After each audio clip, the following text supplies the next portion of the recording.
start with a black hole.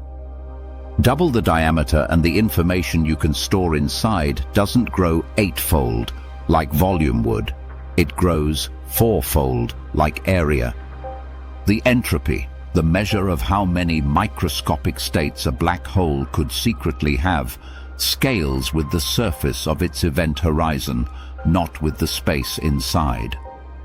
That single fact bends everything you think you know about reality. If the most extreme object in the universe measures its capacity in square meters instead of cubic meters, maybe space itself isn't what it looks like. Maybe the world we move through in 3 dimensions is the projection of a deeper story written on a boundary. Black hole thermodynamics made that boundary loud. Jacob Bekenstein argued that there must be a maximum amount of information you can pack into a region before it collapses into a black hole, and that bound scales with the area of the region's boundary. Stephen Hawking's quantum calculation then added a temperature and nailed the entropy, proportional to the horizon's area divided by the square of the Planck length, with a clean 1/4 sitting in the formula. The lesson is brutal. If you try to stuff more bits into a box than its surface area allows, gravity steps in and makes a black hole that obeys the area law anyway. Information is limited by boundary. That is not how ordinary matter behaves. Gas in a room has entropy that grows with volume. Black holes insist the universe keeps its books on surfaces. Gerard at Hooft and Leonard Susskind took that hint and turned it into a principle. A complete description of everything that happens in a volume might be encoded on its boundary with roughly 1 bit per Planck area. Call it the holographic principle, because a 2-dimensional plate of information could, in principle, generate the full 3-dimensional scene, the way a hologram on a credit card displays a 3D image from a 2D film. This isn't a metaphor for a party trick. It is a proposed operating system for the universe that makes sense of the area law and dodges paradoxes about information loss. For a while it was a beautiful idea looking for a concrete example. Then Juan Maldacena supplied one. In a 1997 paper that blew open theoretical physics, he argued for an exact equivalence between 2 very different theories: gravity in a d+1 dimensional spacetime with negative curvature, anti-de Sitter space, ADS, and a quantum field theory without gravity living on the d-dimensional boundary of that space. Anti-de Sitter conformal field theory duality, ADS-CFT, put meat on the bones of holography. A black hole in the bulk corresponds to a hot state, thermal ensemble, in the boundary theory. A graviton rippling through bulk space-time maps to a specific composite operator on the boundary. The extra radial direction in the bulk isn't extra space in the boundary theory. It tracks energy scale, the way physics changes as you zoom from ultraviolet to infrared. Geometry in the bulk becomes a kind of map of how the boundary theory's degrees of freedom are organized. This duality is not a hand-wavy comparison. Physicists have matched spectra, correlation functions, transport coefficients, and phase transitions across the dictionary. In the best understood cases, the 2 descriptions are literally the same physics viewed from different sides. Gravity becomes a story about quantum information on a lower dimensional edge. Quantum field theory becomes a story about curved geometry, 1 dimension up. If reality can be told in 2 such contradictory languages, maybe the 3D picture we trust is not fundamental, but emergent. A deeper turn came when Shinsei Ryu and Tadashi Takayanagi discovered a geometric formula for quantum entanglement in holographic settings. Take a region A on the boundary. Its entanglement entropy, how much quantum information it shares with the rest of the boundary, equals the area of a minimal, more precisely extremal, surface in the bulk anchored on the boundary of A divided by 4 in Planck units. Entropy in the field theory becomes area in the bulk. Entanglement draws geometry. If you change how strongly different parts of the boundary are entangled, the minimal surfaces warp and the bulk geometry bends. Mark van Ramsdonk sharpened the idea. Glue together two copies of a quantum state with entanglement and a wormhole appears in the bulk. Peel entanglement away and the bulk pinches off. Space may literally be stitched by entanglement. With that picture in mind, look at a tensor network, a diagram that shows how many-body quantum states are built from simple pieces. The multi-scale entanglement, renormalization ansatz, MERA, arranges tensors in layers that coarse-grain information as you move outwards. Drawn on the page, it looks eerily like a slice through hyperbolic space, the same geometry that describes ADS. Minimal cuts through this network that separate region. From its complement, count the number of bonds you cut. That number behaves like an area and matches entanglement entropy. It's not proof that MERA equals the universe, but it's a vivid toy model. Arrange entanglement in the right pattern and a curved space pops out of quantum degrees of freedom automatically. Another layer emerged from quantum error correction. In good holographic duals, bulk information isn't fragile. You can reconstruct a field deep inside the bulk from many different overlapping regions on the boundary. That's exactly how error-correcting codes work. They spread a logical qubit's information across many physical qubits so that you can lose some pieces and still recover the message. Simple codes built from perfect tensors, the happy code, reproduce features of AIDS CFT, redundancy in encoding, minimal surfaces as entanglement boundaries, and the ability to reconstruct bulk operators from multiple boundary subsystems. Gravity, in this view, is what you get when the universe uses an error-correcting code to make geometry out of entanglement in a way that protects interior information from small boundary perturbations. It's a startling merger. The mathematics that keeps your cloud storage safe also explains why a rock falls. Now pull the thread back to black holes and information. Hawking's original calculation said black holes radiate thermally and evaporate, apparently destroying information, a violation of quantum mechanics. In a holographic theory, unitary evolution is guaranteed on the boundary, so information can't be lost in the bulk either. That logic predicted the Page curve. The entropy of the radiation should grow early on and then decrease as correlations with what's left of the hole carry information back out. For years, the bulk calculation couldn't reproduce that curve. Recently, techniques that include quantum effects on the geometry, quantum extremal surfaces, and replica wormholes found that the entropy of Hawking radiation in appropriate models follows the unitary Page curve. The math says the information isn't destroyed. It's encoded in subtle correlations in the radiation once the right entanglement surfaces are accounted for. That's the holographic principle closing a loop. Gravity and quantum information speak the same language when you listen correctly. One more provocative bridge is nicknamed EREPR. The initials conjure Einstein-Rosen bridges, wormholes, and Einstein-Podolsky-Rosen correlations, entanglement. The slogan suggests that entangled systems are connected by non-traversable wormholes in the bulk description. It doesn't mean you can climb through. It means the right way to talk about entanglement in gravity may literally be topology. That perspective led to fresh ways to describe how teleportation protocols look in space-time and why firewalls at horizons might or might not exist.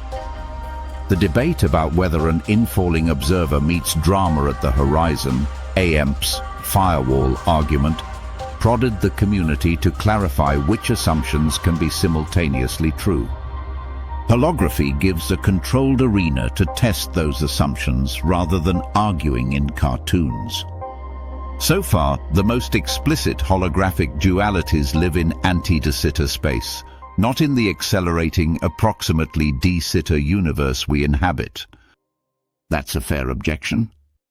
Our cosmos has a positive cosmological constant. ADS has a negative one. But the principle seems to reach further than that specific geometry. There are creative proposals for DS holography that trade a boundary at spatial infinity for one at future infinity, and there are lower dimensional toy models that capture aspects of our universe. Even when the geometry doesn't match ours, the tools, entanglement as geometry, error correction as bulk reconstruction, complexity as a new thermodynamic-like quantity, illuminate general features of quantum gravity. They also do practical work outside of gravity.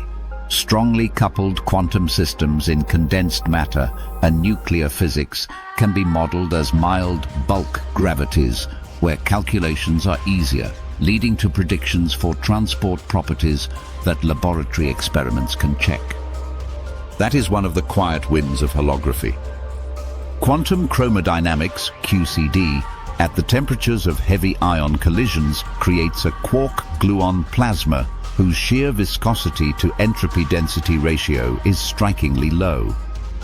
Holographic models of strongly coupled plasmas predicted a universal lower bound of 1 corpidorp in natural units for this ratio in a broad class of theories, and experiments at RHEC and the LHC measured values close to that scale.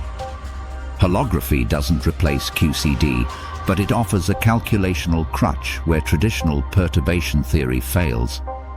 In condensed matter, holographic strange metal models reproduce linear in temperature resistivity and other signatures of non-Fermi liquid behavior. Even if no one believes your favorite superconductor literally lives on the boundary of a higher dimensional gravity, the math that emerged from holography helps organize thinking in regimes where quantum many-body systems are unruly. If you listen for experiments that could prove the world is holographic, you'll hear about attempts to detect Planck-scale holographic noise, tiny correlated jitters in position that would show space has a finite information density. The Fermilab holometer looked for transverse position fluctuations at unbelievably small scales with dual interferometers and found no signal at the proposed level. Constraints from gravitational wave detectors also limit some speculative noise models. Those null results don't refute holography. They just tell us that one rough guess about how coarse-grained space might jiggle is wrong, or that the effect is far smaller. Holography is a statement about how quantum gravity encodes information, not necessarily about pixelation you can measure with a ruler. The Planck length is 10^35 meters, 20 orders of magnitude smaller than a proton. You won't see pixels in a microscope. It's also worth splitting this idea from pop culture myths. A holographic universe is not the same thing as a computer simulation. No teenager in a basement is ray tracing your breakfast. The claim is that the complete set of quantum degrees of freedom needed to describe a region may live on a lower dimensional boundary, and that classical spacetime emerges from patterns of entanglement among those degrees of freedom. Your day remains three-dimensional. A hologram on a credit card doesn't destroy depth, it explains it in a new way.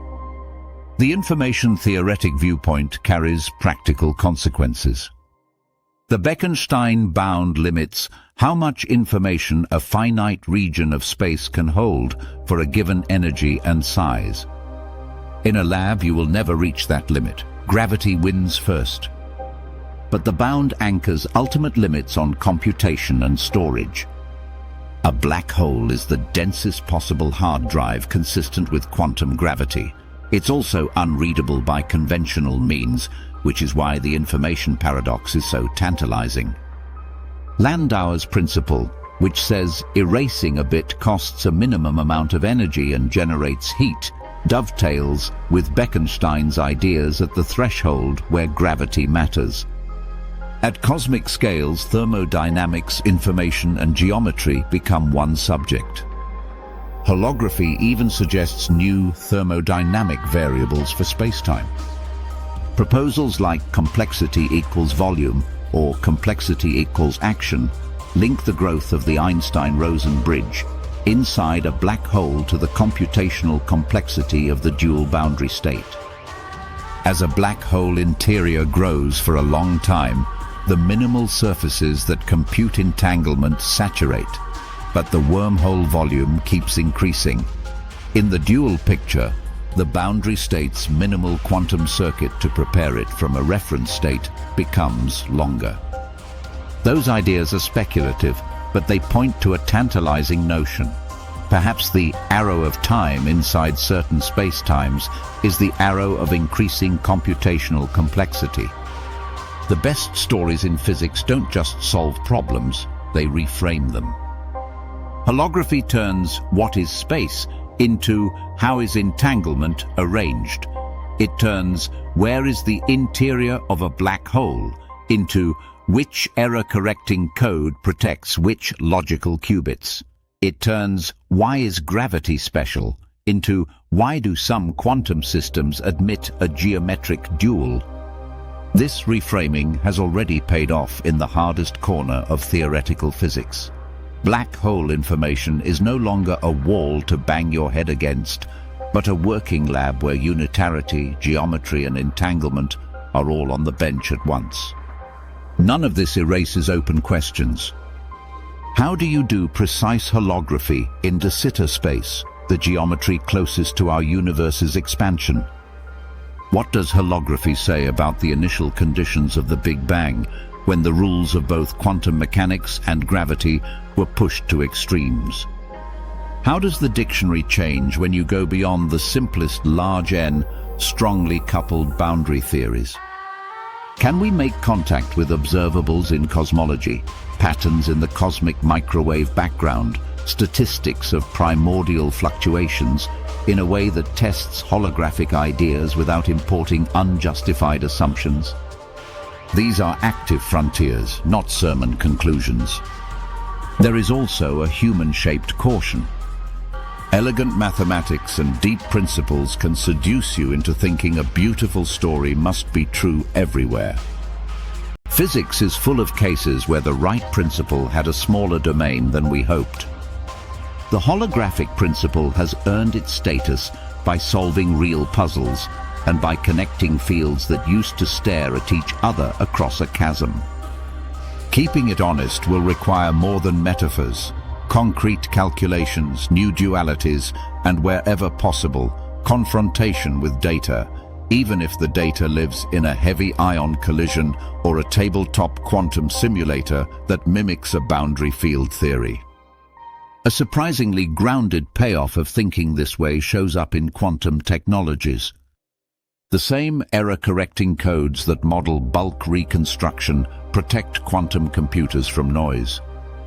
The same entanglement measures that predict minimal surfaces diagnose phases of matter. The same insight that useful, robust information must be redundantly encoded guides how we build networks that don't fall apart when a router does. When you learn that the universe may store its interior on a boundary, a good engineering instinct awakens. Duplicate, distribute, and protect. Zoom back to the start. Black holes count in area. That's the weirdness that started the cascade. Place a sphere in space. In ordinary physics, doubling its radius grants 8 times as much room for stuff. Gravity whispers a different rulebook. The ultimate amount of information you can hide within scales like the square of the radius, not the cube. Reality looks 3D because our brains are built to pass it that way. Underneath, the accounting ledger has a 2D feel. The holographic principle doesn't cheapen that, it elevates it. If space-time is a tapestry woven from entanglement threads on a boundary, then your everyday world is the thickest possible projection of something simpler underneath, the way a sharp hologram looks like a floating object from every angle. There's even a kind of existential generosity in this picture. A hologram is redundant. You can reconstruct the image from many overlapping parts of the film, and their solution degrades gracefully when you scratch it. A holographic universe built as a quantum error-correcting code would inherit that grace. The interior doesn't blink away if one patch of the boundary goes missing. The cosmos comes with built-in fault tolerance. That may be why semi-classical gravity works so well in a noisy quantum world. Geometry is what remains when you keep only the robust patterns of entanglement. If someone corners you and asks, "So, is the universe really a hologram?" the honest answer is layered. There is at least one exact set of worlds where the answer is yes, certain spacetimes and their conformal field theory partners. The mathematical dictionary between bulk and boundary is precise and battle-tested. The general lesson, area counts, entanglement stitches space, information does not die in black holes, seems to survive far beyond that special case. And while we do not yet have a clean, complete holographic description of a universe with our cosmological constant, the principle already remade how we think about gravity. It gave us a lab where paradoxes became calculations instead of arguments. It tied together thermodynamics, quantum information, and geometry as faces of one object. Stand for a second in that lab. A blackboard holds a sketch of a minimal surface dipping into a cartoon bulk. Next to it, a tensor network arcs across a page. Beneath that, a code block implements a toy happy code for a student seminar. On a desk sits a printout of a heavy ion collision paper discussing viscosity near one quark. Someone is arguing about complexity growth inside a wormhole. Someone else is lining up a list of constraints from LIGO on exotic Planck scale noise. It's all the same conversation, and it runs through a simple punchline: the world is more about information than you thought. Maybe that's the quietest revolution of all. Physics began as the study of matter and motion. The holographic turn suggests a deeper vantage point: what can be known, stored, and transformed. Space and time become properties of that knowledge when many elementary systems knit together in particular patterns.